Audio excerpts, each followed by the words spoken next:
Hello बच्चों, कैसे हैं आप सब। उम्मीद है आप लोग बहुत अच्छे होंगे और आपकी पढ़ाई भी बहुत अच्छी चल रही होगी। आज हम लोग आपसे बहुत ही एक इम्पोर्टेंट टॉपिक पर बात करने वाले हैं। हाँ, कैश फ्लो स्टेटमेंट। जी बच्चों, आज हम लोग आपको सिखाने वाले हैं कैश फ्लो स्टेटमेंट के बारे में कि कैश फ्लो स्टेटमेंट कैसे बनता है, इसका बेसिक्स क्या है, इसके कॉन्सेप्ट्स क्या है।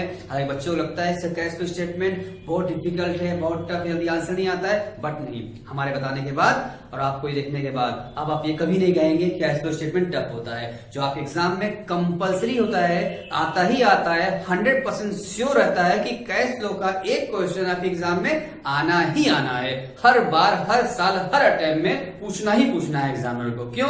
क्योंकि जानता है बच्चों की कमजोरी है, बच्चे समझ कम पाते हैं इसको, गलती ज्यादा इसमें करते हैं बच्चे। सो बच्चों, आप घबराइए नहीं, ये आपका श्योर तरीके से आता है तो हम भी आपको ये श्योरिटी करेंगे इस बात का कि आप इसको श्योर तरीके से करके जाएंगे और एग्जाम में भी आपका श्योर तरीके से क्या होगा, फुल मार्क्स मिलेगा आपको। एक गलती भी इसमें आप नहीं करेंगे क्योंकि बहुत ही शॉर्टकट तरीके से और बहुत ही इजी वे में हम आपको इसका पूरा बेस, इसका कॉन्सेप्ट, सब फ्लो सब बताएंगे और सारे क्वेश्चन भी हम आपसे लगवाएंगे ताकि आपको समझ में आ जाएगा कि कोई कितना आसान चैप्टर है और इंपॉर्टेंट भी है, जो हमेशा 100% सिक्योरिटी होती है कि आएगा ही आएगा, इसका पढ़ना वैसे नहीं होना है।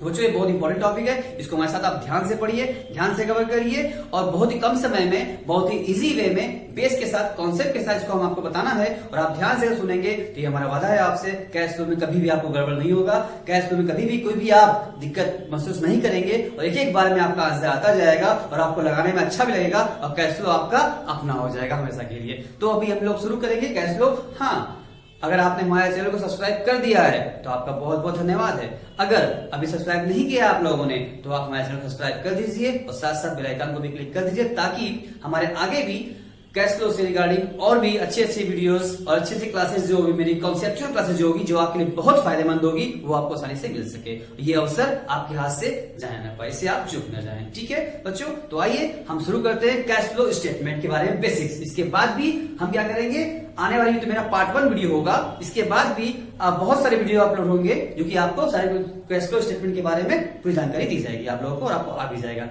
आइए अब शुरू करते हैं कैश फ्लो स्टेटमेंट बेसिक्स। देखिए बच्चों, आइए शुरू करते हैं कैश फ्लो।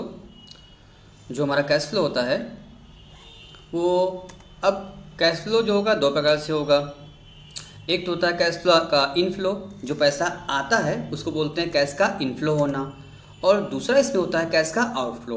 देखिए, कैश का जो फ्लो होता है वो हमारे किसी भी इंडस्ट्री में, बिजनेस में कैश का फ्लो दो फ्लो होता है, या तो पैसा आता है या पैसा जाता है। यानी कि जो पैसा अगर आ रहा है आपके पास तो आप कहेंगे कैश का इनफ्लो हो रहा है, और किसी को आप पेमेंट कर रहे हैं, पैसा आपका जा रहा है एनी हाउ किसी तरीके से, तो उसको बोलेंगे आप कैश का आउटफ्लो हो रहा है। यानी कि दो फ्लो कैश का हुआ, एक कैश का इनफ्लो हुआ, एक कैश का आउटफ्लो हुआ, दो फ्लो कैश का होता है। ठीक है, अब ये जो दोनों फ्लो होता है, इन दोनों फ्लो की अगर हम लोग इसकी एक्टिविटी की बात करें कि इनकी एक्टिविटी क्या क्या होती है, ये किस किस रास्ते से पैसे आता है और किस रास्ते से पैसा जाता है, तो सर इसको तीन भागों में हमने बांट दिया है। ठीक है, बांटा गया है कैसे। इसमें पहला इसमें होता है ऑपरेटिंग एक्टिविटी, जो भी हम लोग बिजनेस का ऑपरेशन करते हैं, यानी कि बिजनेस एक्टिविटी जो हम लोग करते हैं, परचेज करना, सेल करना, बिजनेस ऑपरेशन करना जो करते हैं, उससे जो पैसा हमारे पास आता भी है और हमसे जाता भी है। ठीक है, तो हमने जो बताया एक्टिविटी, हमने इसमें डायग्राम इस तरह सेट किया है ताकि आपको मालूम चल सके कि ऑपरेटिंग एक्टिविटी जो हो रहा है वो इनफ्लो भी हो सकता है और आउटफ्लो भी हो सकता है। ये कैश की क्या है, एक्टिविटी है।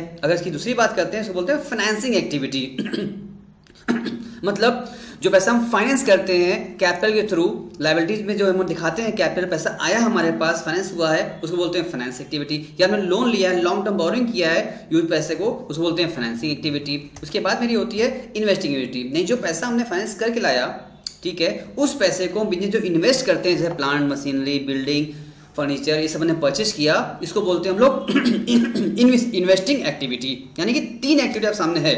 एक बार फिर रिपीट कर दें अगर हम, तो कैश फ्लो क्या होगा, दो फ्लो इसका होता है, ध्यान दीजिएगा, एक इनफ्लो एक आउटफ्लो। इसकी एक्टिविटी की अगर बात करते हैं तो तीन एक्टिविटीज की होती है, कौन कौन सी, ऑपरेटिंग एक्टिविटी, इन्वेस्टिंग एक्टिविटी और फाइनेंसिंग एक्टिविटी। पर आसान समझना चाहते हैं अगर इसको आप ध्यान समझ लीजिए कि जो भी बिजनेस के ऑपरेशन में है, यानी कि जो भी बिजनेस करेंट पार्ट है, जो मेरा करंट एसेट्स में आता है, करंट लायबिलिटीज मेरे पार्ट में जो आती है, ये सब चीजें की मेरी क्या होती है, ऑपरेटिंग में आती है, यानी ट्रेडिंग पीएल जो हम लोग प्रॉफिट लॉस अकाउंट भी बनाते हैं। तो प्रॉफिट लॉस अकाउंट जो भी एक्सपेंसेस हो रहे हैं या आइटम्स आ रहे हैं जा रहे हैं, ठीक है, उन सारे खर्चों को, इनकम को जो भी मेंटेन करती है, सब मेरा क्या है, बिजनेस का पार्ट है। इसको बोलते हैं हम लोग ऑपरेटिंग एक्टिविटीज में। इसमें कैश पैसा क्या हो रहा है, कैश का आना भी है जाना भी है। एक्सपेंसेस जो है हम पेमेंट कर रहे हैं, सैलरी पेमेंट किया हमने, कमीशन पेमेंट किया हमने, वेजेस पेमेंट किया हमने, स्टेशनरी परचेज किया हमने, व्हाट्सएवर जो भी एक्सपेंसेस हो रहे हैं सब मेरे ऑपरेटिंग एक्टिविटी का आइटम होते हैं। और कुछ इनकम से अगर होती है, कमीशन रिसीव हो गया और कुछ पैसे रिसीव हुए, उसको क्या बोलते हैं, ये सब ऑपरेटिंग आइटम आते हैं। मतलब कि जो बिजनेस से रिगार्डिंग चीजें होती हैं उसको बोलते हैं हम लोग ऑपरेटिंग एक्टिविटी। और जो हम लोग बैलेंस शीट बनाते हैं, ध्यान समझिएगा, बैलेंस शीट में जो जो लायबिलिटी साइड में आपको दिखता है ना, जो कैपिटल हुआ, कंपनी है शेयर कैपिटल हुआ, फॉर्म है तो वैल्यू कैपिटल हुआ, उनका रिजर्व सरप्लस हुआ, प्लस लॉन्ग टर्म बोरिंग्स जितने भी होते हैं, करेंट को छोड़ करके, ध्यान रहे, करेंट लायबिलिटी को छोड़ करके जो जो मेरी नॉन करेंट लायबिलिटी थी उसको क्या बोलते हैं हम लोग, फाइनेंसिंग एक्टिविटी, ठीक है। और जो जो हमारी एसेट साइड में आई है, लैंड, बिल्डिंग, प्लांट, मशीनरी, यानी करंट को छोड़ करके जो मेरे नॉन करंट एसेट्स होता है उसी को बोलते हैं हम लोग क्या, इन्वेस्टिंग एक्टिविटी। यानी हमने जो भी करंट पैसा लगाया था वो क्या ऑपरेटिंग में जाएगा, और जो हमने इन्वेस्ट कर रखा है प्लांट में, मशीन में, बिल्डिंग में, एसेट्स में, फर्नीचर्स में, वो सब क्या है, मेरी इन्वेस्टिंग एक्टिविटी। यानी कि बिल्डिंग खरीदना, बिल्डिंग बेचना, फर्नीचर परचेस किया या मशीन परचेस किया, पुरानी मशीन को सेल कर दिया तो पैसा आया गया ना। अगर मशीन परचेस किया, फर्नीचर परचेस किया, बिल्डिंग परचेस किया, तो जब हम कोई एसेट्स परचेस करेंगे लॉन्ग टर्म तो पैसा जाएगा हमारा, ठीक है। तो इसको बोलते हैं आउटफ्लो ऑफ कैश, और इसको बोलेंगे इन्वेस्टिंग एक्टिविटी का हुआ। अगर हमने कोई फर्नीचर सेल कर दिया तो पैसा आया, मशीन सेल कर दिया तो पैसा आया, इसको बोलते हैं कैश इनफ्लो हुआ है, लेकिन वो किस पे हुआ है, इन्वेस्टिंग एक्टिविटी। यानी हर फ्लो का एक एक्टिविटी होती है, एक दायरा होता है किसके थ्रू वो आ रहा है या जा रहा है, इसलिए क्या कर दिया हमने, इसको आपस में मिला दिया है। यानी कि हमने इनफ्लो आउटफ्लो जो दोनों जो एक्टिविटी वो 3 तरह से थी, ये हमने आपको डिस्कस किया, 3 एक्टिविटी आपको करना होगा। इसके बाद हम लोग बात करें अगर इसके मेथड की, इसको हम लोग करेंगे कैसे, तो मेथड की अगर बात करें हम लोग, तो इसके मेथड सर इसमें बताया गया मेथड इसमें 2, एक तो बताया गया है आपको डायरेक्ट मेथड और दूसरा बताया गया आपको इनडायरेक्ट मेथड, ठीक है सर। तो डायरेक्ट मेथड में क्या बताया गया आप लोगों को, डायरेक्ट मेथड बताया गया आप लोगों को, ये बेस्ड होता है टोटल कैश पर, receive from debtors and total payment to suppliers and paid for expenses. यानी कि जो भी सीधे सीधे बात करते हैं डायरेक्ट में, हम कैश को पकड़ लेते हैं और कैश को ही देखते हैं कितना पैसा हमारे पास से आया है, रिसीव हुआ है कैश सेल से या रिसीव फ्रॉम डेटर से। अगर हमने कैश सेल किया है पैसा कैसा आया, पैसा कितना आया, और हमने अगर उधार सेल किया है तो पैसा कितना मेरे पास से रिसीव हुआ है डेटर से। उधार सेल करने के बाद पैसा मिलता है, बाद में रिसीव करते हैं, कलेक्शन करते हैं डेटर से। तो दोनों पैसे सॉरी। उसके बाद जो हमने पेमेंट किया है सप्लायर्स को, जो क्रेडिटर्स को हमने पेमेंट किए हैं, जो एक्सपेंसेस का हमने पेमेंट कर रखा है, तो यानी कि देखा जाए सारे कैश का सीधा सीधा बात डायरेक्टली हमने क्या किया, टोटल रिसीव देख लिया और टोटल पेमेंट देख लिया, टोटल इनफ्लो और टोटल आउटफ्लो दोनों हमने देख लिया। इसको बोलते हैं डायरेक्ट मेथड से, इस तरह से हमें निकलता है।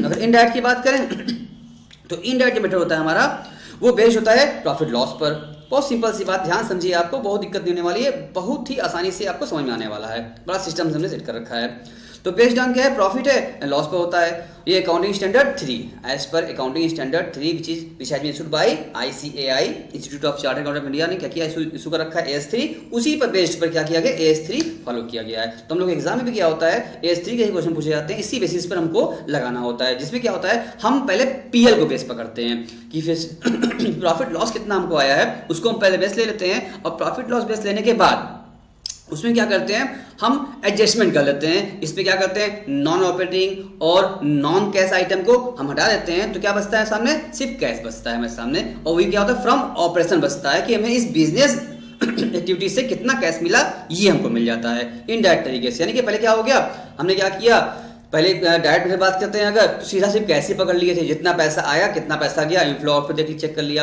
लेकिन इनडायरेक्ट में क्या होता है, हमने सीधा कैश नहीं पकड़ा, हमने क्या किया, प्रॉफिट लॉस पकड़ लिया, क्योंकि हम प्रॉफिट लॉस बनाते हैं एक्रूअल सिस्टम पर। एक्रूअल समझते होंगे आप लोग, ये कैश रेट उसमें दोनों होता है। तो क्या करते हैं इसमें से हम लोग नॉन कैश और नॉन ऑपरेटिंग आइटम को हटा लेते हैं यहाँ से, ताकि जो इसका मतलब है हटा दिया तो बचा क्या, आपने टोटल में से नॉन ऑपरेटिंग और नॉन कैश दोनों हटा दिया तो बचा क्या, सिर्फ कैश बचा।